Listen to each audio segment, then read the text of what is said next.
Well, fully charged, I just bumped into Dr Euan McTurk, and he is a battery chemist. And recently I've been reviewing batteries and inverters on my channel, and I've got a lot of electricians asking me questions, and I thought, rather than me answer from what I think is right, Euan's a battery chemist, knows a fair bit about battery chemistry, so we're going to, in this video, not only talk about battery chemistry that's in your houses, briefly moves on to what's in cars, and what Euan's predicting is going to be the next future battery chemistry, because it's what everyone's always talking about.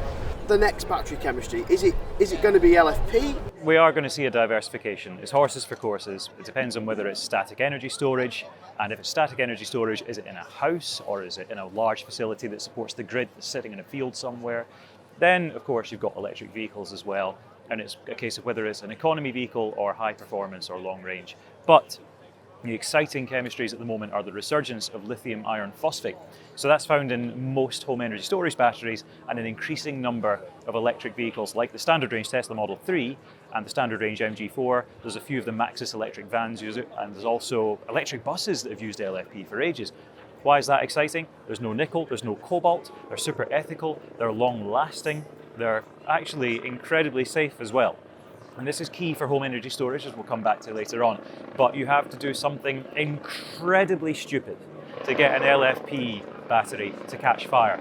The oxygen within the positive electrode, the lithium iron phosphate, the H being the oxygen material, is very closely bound to the rest of that structure. Whereas in older EV batteries that have the likes of lithium, nickel, manganese, cobalt oxide, the oxygen's a bit more willing to depart from that if you were to drill straight through the thing with a massive metal rod and short it.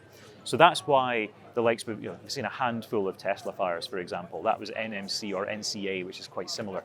But lithium iron phosphate, worst case scenario, it's going to vent a bit of hot gas, it's not going to catch fire. And the likes of the BYDs over there that have the blade cell, this is the exciting new development.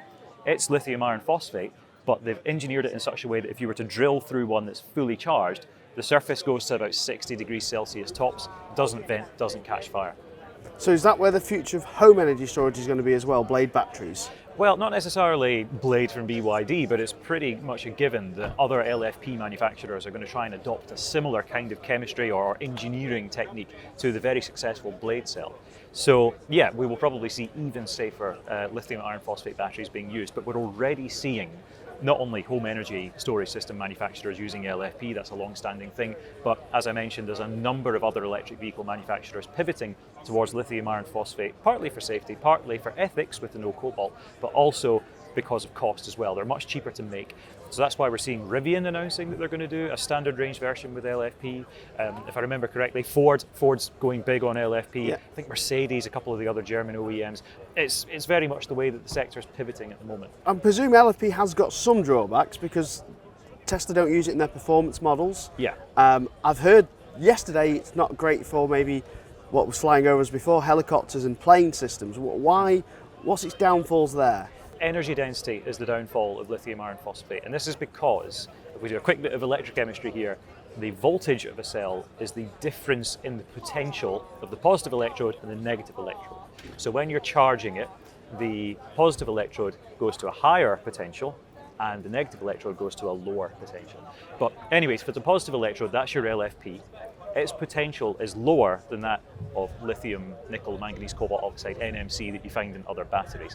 So that means that when you look at that voltage overall, it translates to a lower energy, less range. But we've seen big progress being made in stuffing more range into lithium iron phosphate battery packs, partly due to tweaks in chemistry and partly due to the architecture of the battery pack, so-called cell to pack, getting rid of module casing and other kind of auxiliary bits that don't actually hold the energy, they hold the things that hold the energy. So if you can get rid of that excess packaging, a bit like an Amazon parcel that you order something that size and it's packed that, if you can get rid of that, you can be much more efficient and you can cram more in. Okay, so it's mainly density. So obviously in a home setting, space is not really that much of a premium like a car.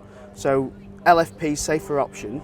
Now, from what I've understood from my brief bits of science, the reason why LFP is safer than NMC chemistry is because NMC can basically provide its own fuel, oxygen source. Yeah.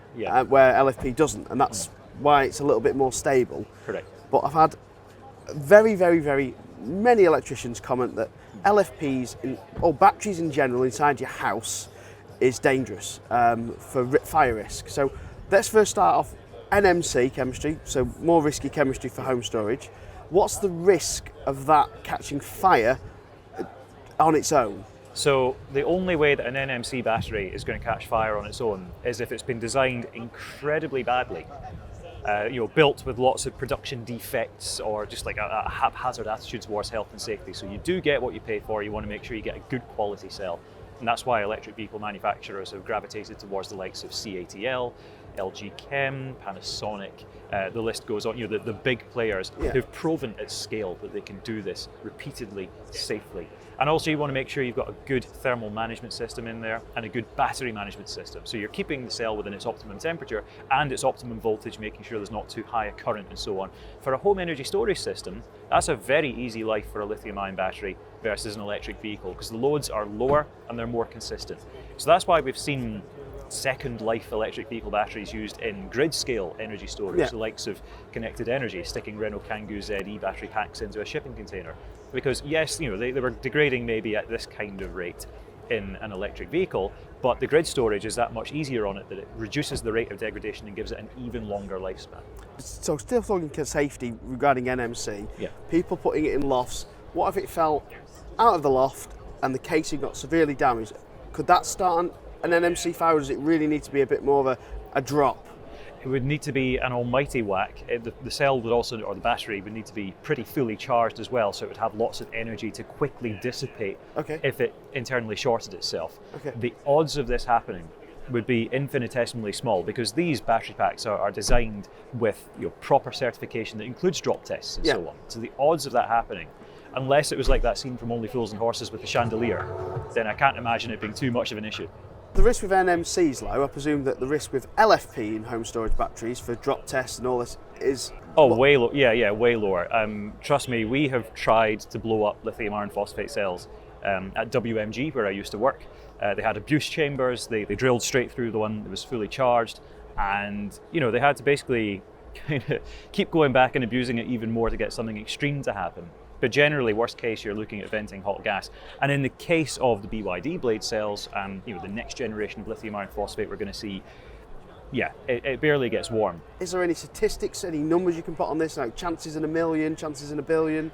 Off the top of my head, no, but I mean, we're looking at infinitesimally small. And if we look in comparison, the kind of safety ratings, your lithium iron phosphate is incredibly, incredibly safe. And the odds of anything that's sitting up in your loft getting to that kind of extreme stage where even the battery management system has failed, even the thermal management system has failed, even the fundamental cell chemistry and the design that stops it from catching fire has failed, next to zero.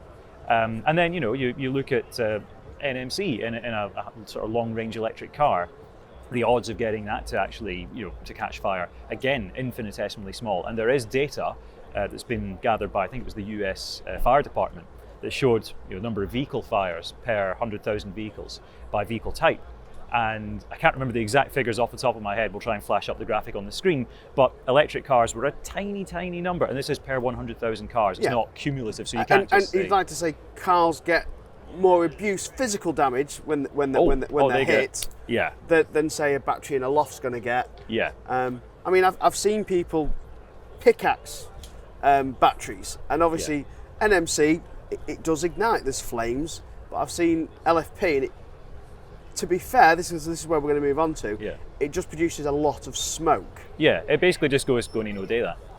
So it doesn't cause a fire, it just smokes. Now, this is where we move on to the next risk. So if the chances of it going on fire or going smoky in an LFP's case are very, very, very small.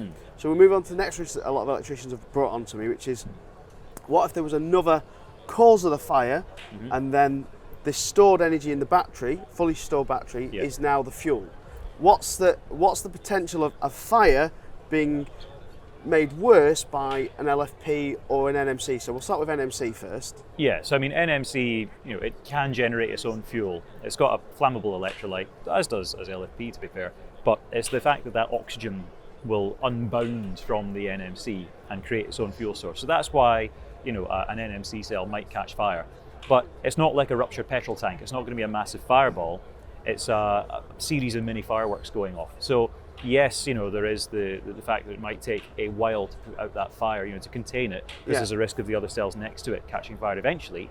But fundamentally, it's much easier to contain than having to go into a blazing inferno of a petrol car that's just become an instant coffin. So when you say little fireworks, could that spread the fire to other parts in your loft? Or are we just talking fire internally into its casing, sort of? Depending on how the casing is designed, you know, there may be venting of gas and indeed of flame from that casing. It's probably going to be at a specific rupture point. If it's installed properly, then you'd have that not facing anything flammable. Yeah. You know, bearing in mind, you know, you've got your glass fibre loft insulation and things like that, so you would hope that there'd be something that'd be somewhat resistant to it. But yeah, obviously, if it's going to go onto like a wooden rafter or something, then there's a risk. But are we talking? So we're talking.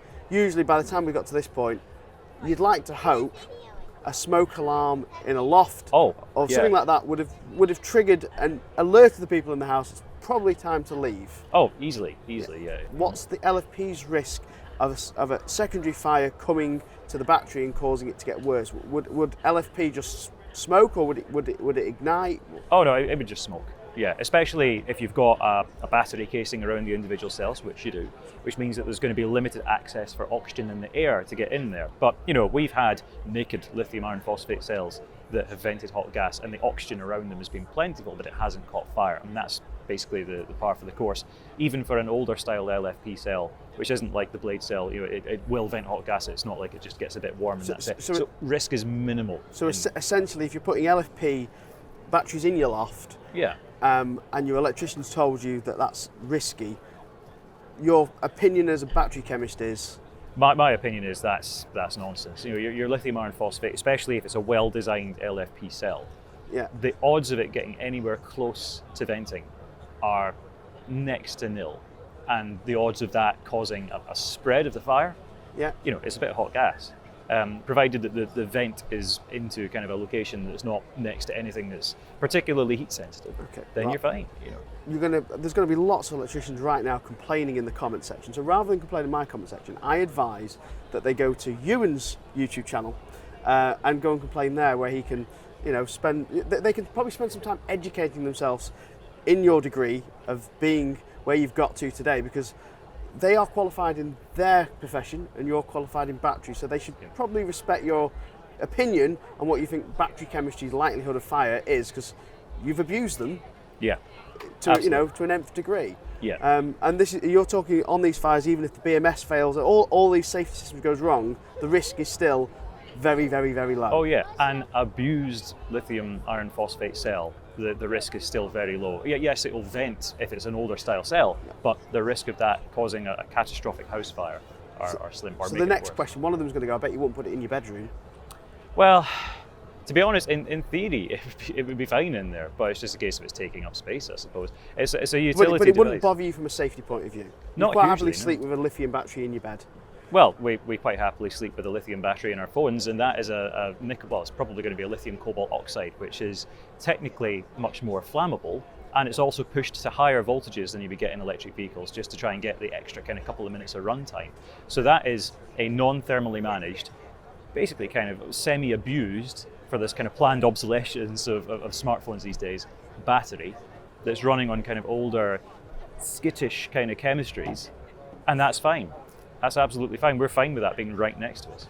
As long as it's well made, as long as it's from a trustworthy brand, you're fine. Are we thinking for home storage and EVs, are we looking at future blade cell technology going to both?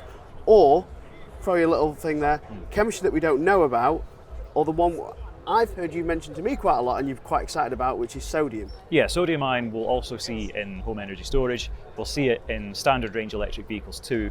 So yeah, you've got rid of your cobalt, your nickel, you've now got rid of your lithium. It's about 30% cheaper to make. You can use bio-derived materials, so waste from woodland management, etc., can be basically charred, made into a hard carbon that can be used as the negative electrode. There's all sorts of clever developments there. The other neat trick it has is that it can be safely and reversibly discharged right down to 0 volts, no energy in it whatsoever, shipped halfway around the world, and then fully recharged, and it's completely fine. Does that have the dendrolite problem that you get on other chemistries? By taking it too far down, no, it doesn't. It's, as I say, it's a different chemistry, and because of the kind of potentials and the things that cause them to leach or degrade or react with each other, you can use aluminium foil for the negative electrode to be coated onto, rather than copper, which is the thing that leaches if you take a lithium-ion cell too far down on its voltage. That causes irreversible damage. So you've removed that issue, and you've just made sodium-ion batteries even cheaper to ship because they're safer to ship with less hazardy regs around it. So that means it's even cheaper for you, the end consumer.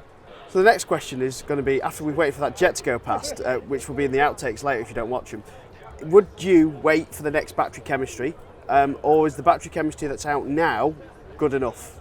If you're looking to try and reduce your energy bills, and if you're looking to try and get some sort of stability in those electricity bills as well, be able to make the most of any kind of off-peak electricity tariff you have, or excess solar energy, etc., you're as well going for a decent, well-made battery today. Because lithium iron phosphate is great, it's very long-lasting, especially in a home energy storage application. They're quite affordable by modern standards. Sodium ion is probably a couple of years away from proper mass production, but it's kind of like, if you don't have a smartphone already, but you've heard that the new iPhone is coming out next year, why would you inconvenience yourself with the kind of lack of access you have to such clever features, or in this case, substantial financial savings, by holding off for jam tomorrow? I mean, sodium ion is not jam tomorrow, it is coming, but lithium iron phosphate is great, just go for it. The stuff that's out there today is already perfectly good. Any final thoughts that you'd like to add that I've not asked you, that you'd like to sort of say about the safety or battery chemistry, or anything that we've not talked about? Generally, by the time anybody has raised any kind of valid concern about lithium-ion batteries or battery tech in general, whether it's the supply chain, the ethics, the safety, the lifespan, the recycling, I mean, the pace of progress has been so phenomenal that anyone who's not in the sector can't be expected to keep pace with it. And by the time any kind of layperson on the street has raised a valid concern, chances are someone's already commercialised a solution to that. And that's hopefully what we've kind of discussed a little fraction of today. Okay. So it's a lot better than some of the fear-mongering tabloids would tell you. Okay, well, thank you, Euan, for joining me. If you want to see more about Euan, go and check out his channel here. And if you enjoyed this, then maybe check out this interview he did with me here. Thank you very much. There's no point in waiting, apart from for that chat. Apart from that chat.